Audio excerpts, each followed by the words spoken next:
If that survey shows that children aren't as active as we might think, so what does that mean for us as parents? Dr. Matt Slavin is here, a clinical psychologist, to tell us more.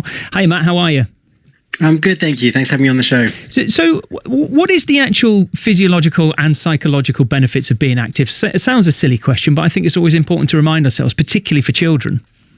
Well, yeah, I think one of the misconceptions is that break time is that kind of absence of learning, but it's an absolutely vital part of a child's ability to learn. So when we know kids are being active, and particularly outdoor play, if they can get a bit of nature in there too, what's going on is kids are reducing their levels of stress in their body. They're actually improving their ability to attend by resetting their attentional part of the brain, because that part of the brain can get tired. It boosts their mood, so it emotionally regulates them. And it just puts them in the right place to have the right calm alert state to pay attention when they come back into class.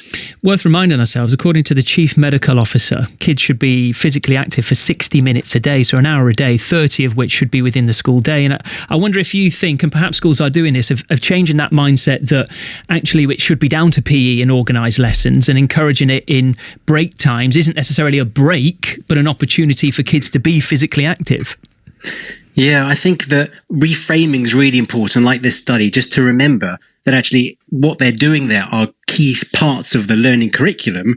And actually what you said about having some unstructured time is really important, because play is the language of learning.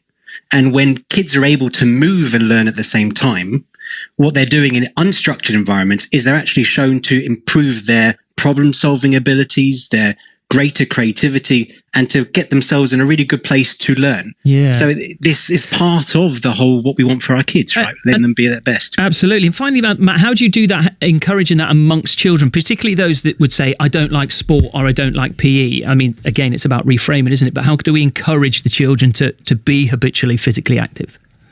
Well, I think it's about finding that curiosity and that motivation with the kids. So I think doing things with kids is really important. So parents, find time to really connect and have fun with them. If you're curious and interested, parents and teachers, if they are too, kids will get along with it too. But every kid's different. So you've got to find with kids, what are they interested in? What drives them? What motivates them? Great advice. Matt, thank you ever so much for being with us. Dr. Matt Slavin there, clinical psychologist.